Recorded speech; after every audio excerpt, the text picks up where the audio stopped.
The sections of the Doctrine and Covenants that we're studying this week in Come Follow Me, sections 51 through 57, are complex. They move from one topic to another, from one location to another, and they do so quickly. The reasons for this complexity are significant. Although the church is only a year old by the summer of 1831, Joseph Smith is dealing with a rapid influx of converts. In addition to that, the revelations continue to tell Joseph Smith that he needs to send out missionaries, and that when they convert people, they need to bring them back, to gather them into communities of saints. Joseph Smith is also told that he needs to create two separate communities, one in Ohio at the church headquarters in Kirtland, and one here in Independence, Missouri. Importantly, the Lord has already called Edward Partridge to be the first bishop of the church, and he's revealed to the saints the law of consecration.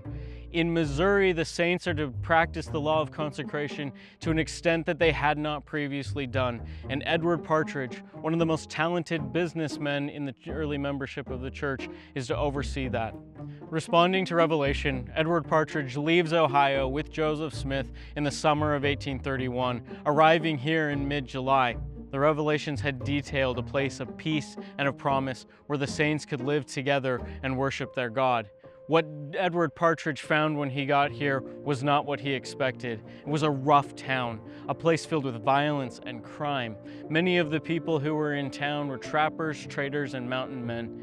This was not a place where Edward Partridge felt that he could create a place of safety and of peace for the saints. Joseph Smith told Edward that this place had been shown to him in vision and that it would become the Zion of our God. Edward was called in section 58 of the Doctrine and Covenants to repent and to make himself available to the saints, to do the things that he had been appointed to do in his call as a bishop. He did so, and this place became for a time a place where many saints could gather. However, it never was the place that they had been promised. This place became very quickly a place of animosity, where the saints were constantly bombarded with hatred and violence from their enemies. The saints in 1833, just at the time when Joseph Smith outlined plans for building a beautiful city of Zion and 24 temples which would serve the saints here, were driven from their homes, their buildings and their print shops destroyed. This place was a place of violence and of tragedy to the saints. But ultimately, one day, as foretold, will become the Zion of our God.